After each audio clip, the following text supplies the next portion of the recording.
It's not about money, it's about reputation. And so a lot of the Christian investigators are looking at this and saying, hey, we get involved, we know what the result's going to be, so therefore we're going to be smeared. No matter which way you look at this, they're going to smear our name, or smear whoever we're connected to. And supposedly he was told by several people not to get involved because his name will be smeared as well.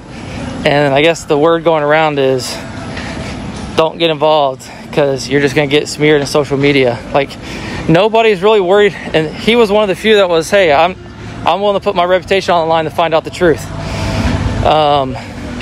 Everybody else is running for the hills because we're toxic because of their social media campaign.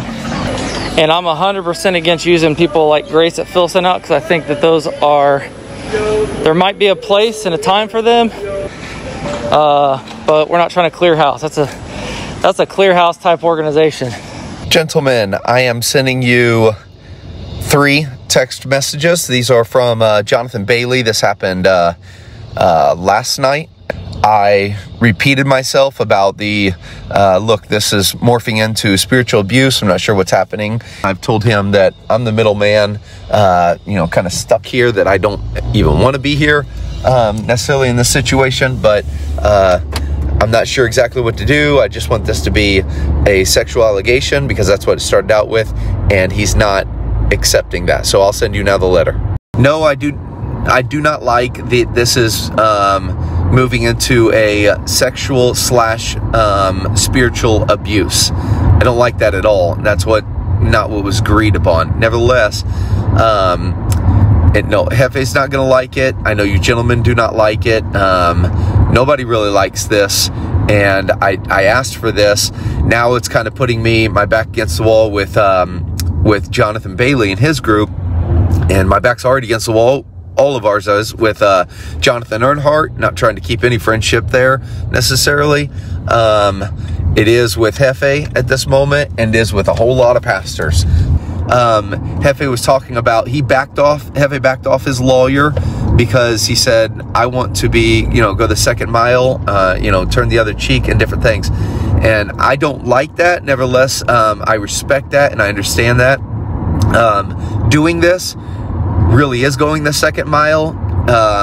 If we go for a secular investigator, I think they're going to clean house, and there's nothing that anybody can do, and no pastors are going to respect this. Secondly, if we get that grace group or whatever, then they're going to clean house and all of us are gone, just because the whole environment is toxic, quote unquote. I don't know. This is not an investigation of people who work for us. It seems to be people who are going to do their own investigation, and they're going to do what they want to do based on what we want and what the Earnhardts want. And I think that this is an unequal yoke. I think we might need to consider going a different route with this. If we are truly committed to transparency and not covering things up, then I think they are trying to say, hey, we're going to be above board. We'll release the findings. It won't evident, it won't be tampered with.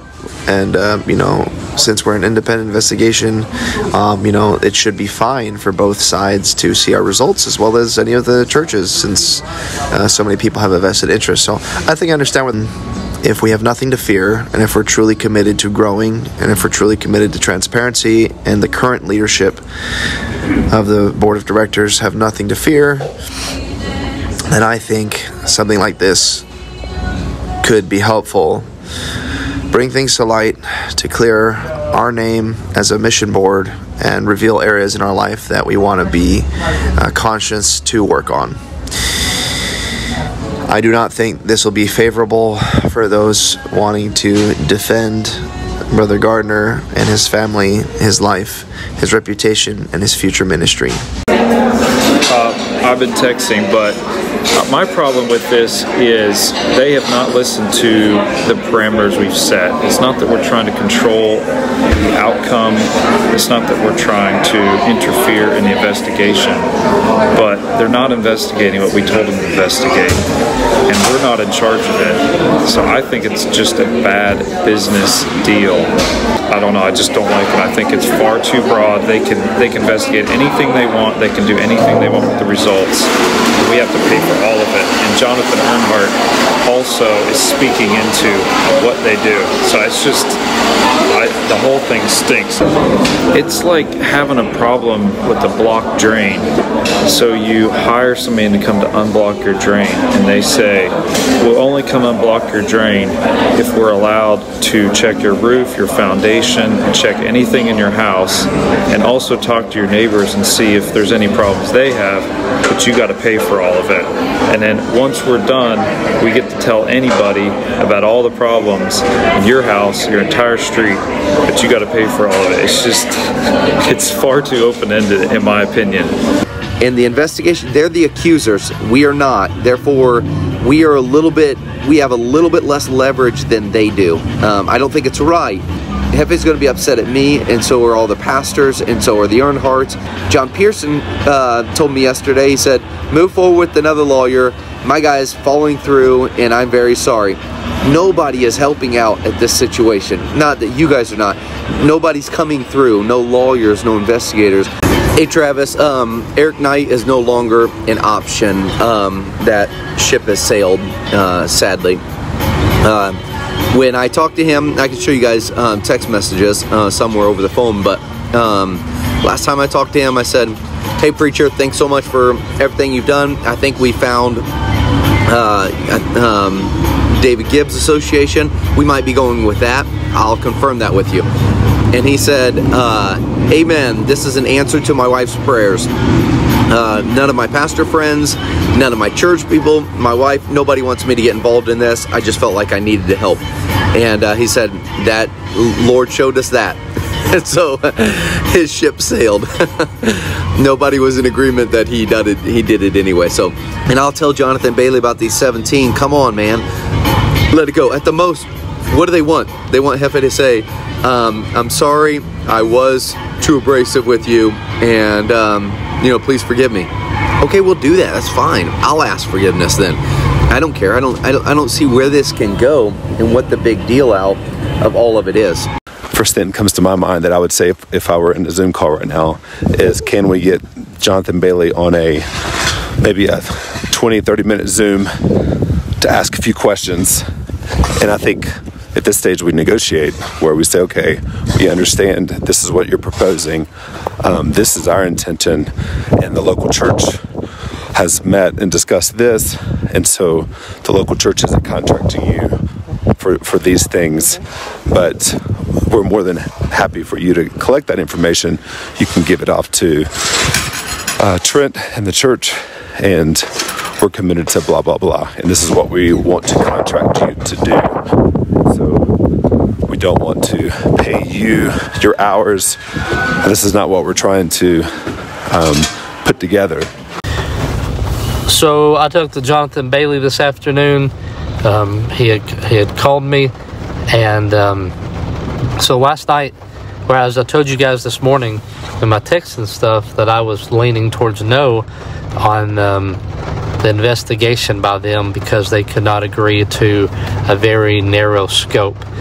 And the idea of getting them to put all the cards on the table and for Brother Austin to look at them and him to respond sounds horrible, but he said the advantages of the investigation, and he still didn't seem to be super excited about doing it, but he says the reason, the advantages of having an investigation is you'd have a time frame, no more, this is what we're going to cover, everybody would get their stuff in, it would all be out there, it would be looked at, and then it would be reported, and it would seem to be handled. The letter from Tyler Gillett to Mark said, we take sexual abuse and accusations very seriously. He did not say anything about anything else. That's really what churches need. And so maybe we do that and the Earnhardts aren't satisfied and they still keep throwing things out there at us. And we just got to hope that people ignore it. so we could see. But I just was, last night I thought he was telling us that he would not do the investigation, and we needed to find somebody else. But after talking to him today, it seemed like he was willing to do it, and he thought it was probably the only move we can make if we want Brother Austin to potentially have public ministry with us moving forward. Which you all know, we could do whatever we want. It's just the question is, do you want to pay the price for it? Let's go with the 3 days in the hands of God and say, start the investigation and let the chips fall where they may. If at the end of this, Trent is still pastor, Trent will still be pastor, and if I'll be the doorkeeper, I'm fine with that. And Jefe will not be still on, then that's okay. I think all of that is fine. Nevertheless, I think that, let's just walk in the room, get our spanking, and let's get this over with. I do not want to drag this on anymore. I think our independent Baptist world accepts that it's done this way. As far as the investigation, it's never been done this way. This is ridiculous. But they will accept this out of everything. So, okay, my apologies. So I spoke to Jonathan Bailey again.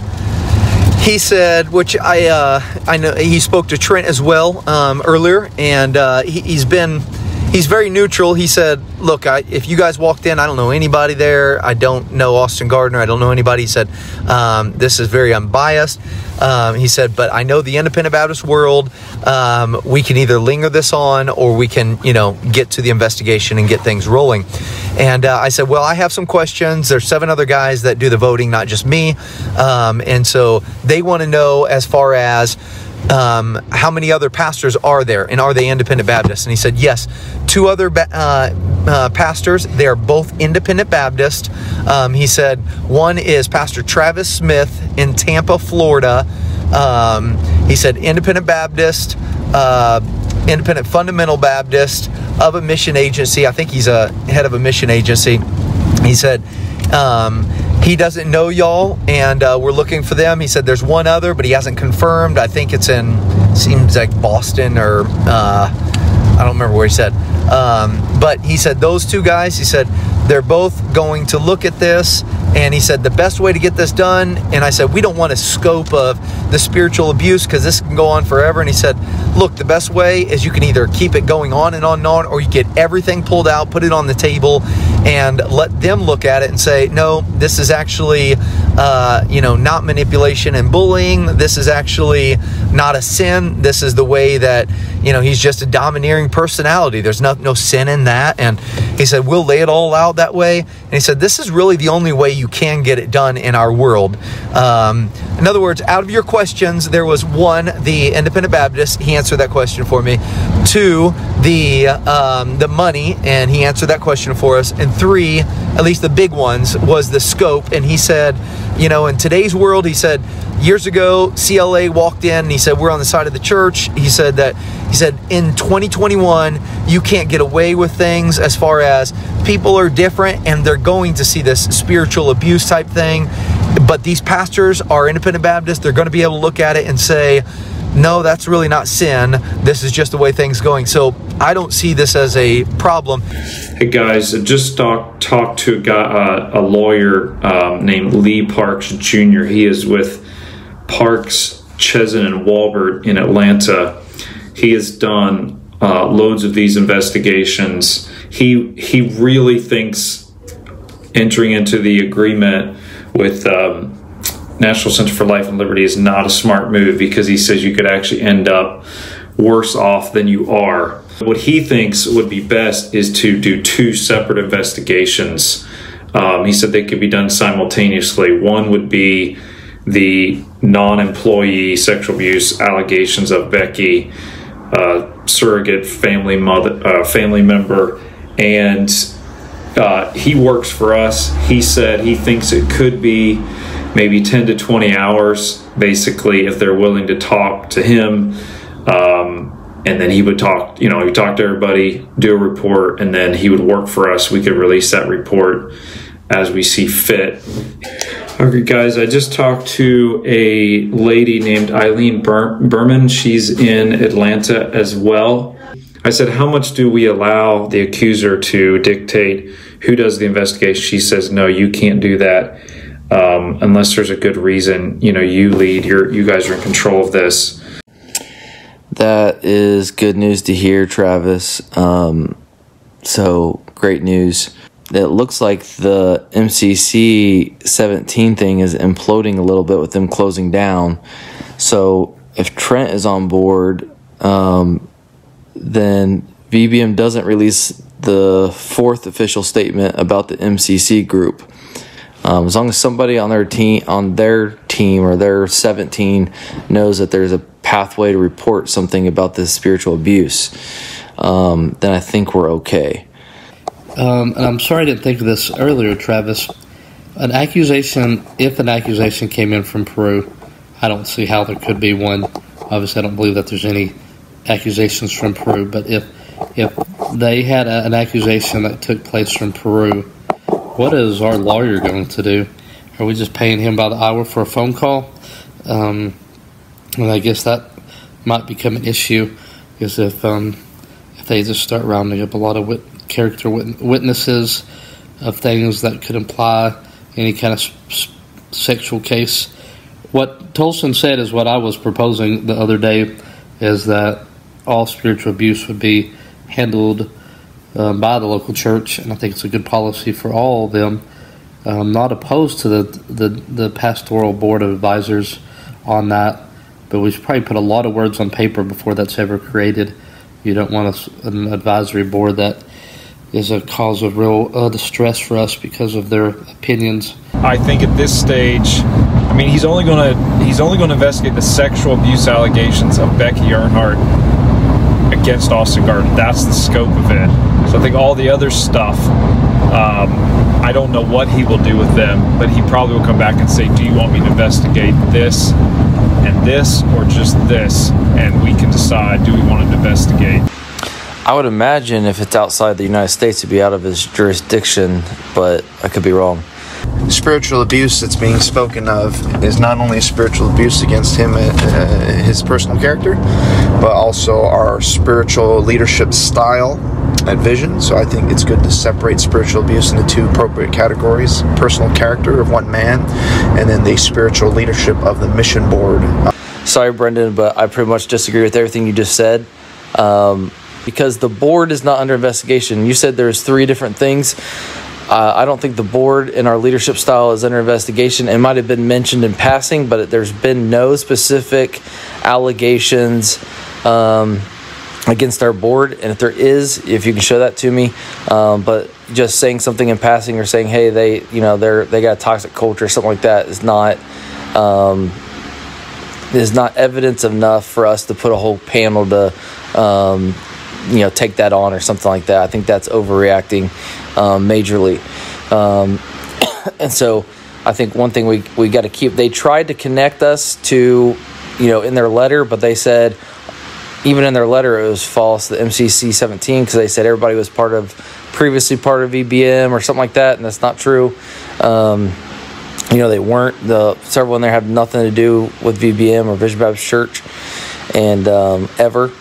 And so I don't think VBM is under any kind of investigation at all, and I do not want that at all.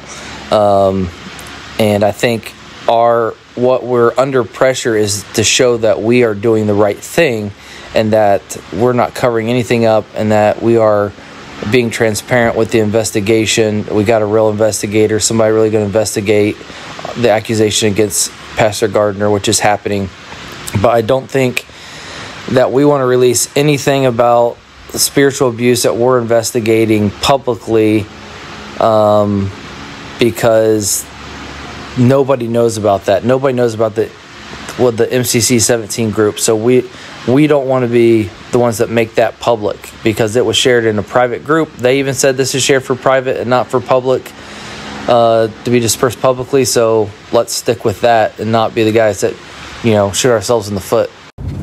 the Earnhardts, the last tweet that they made was a tweet that said that they are still waiting on the scope of the investigation details, which leads me to believe that their next jump is going to be pouncing on the fact that we didn't leave it broad enough. And I'm fearful that's the next step for them, which if we decide to pull back on the pastoral thing, that could be good, because we could save ourselves a headache. But if we pull back too far, we might end up just opening up the door for them, and then we'll look like we're reacting again by proposing the special committee instead of getting ahead of them and proposing it before they attack. Yeah, I thought I saw something where they were now doing the same thing where they're saying it's all packaged. So I think they're either listening to the MCC crowd and the spiritual abuse, or they're conveniently using what they're saying as well to garner support. So I think both sides are going to cry out if it doesn't look like we've done something to provide for all the aspects. I really just think we take the 3 separate issues and handle them the way they need to be handled, and set up what need to be set up, and we don't have to worry about reacting. We don't have to worry about what they're planning. We have the investigator for criminal, we have the personal character from the church, and we have the spiritual leadership style for Vision Baptist Missions, where we have a board of advisors. We also have a pastoral committee making sure that we are above board in all aspects of our ministry. That covers any current or future accusations against leadership at Vision Baptist Missions. What Mark Tolson was saying is relevant, because the board is not under investigation. The board is not being attacked. The only attack toward the board, or the critique toward the board, is that we have enabled an abuser, Austin Gardner being the abuser. And so the letter they laid out were complaints against Austin Gardner, and the only tie we have to this problem is the fact that we allowed it.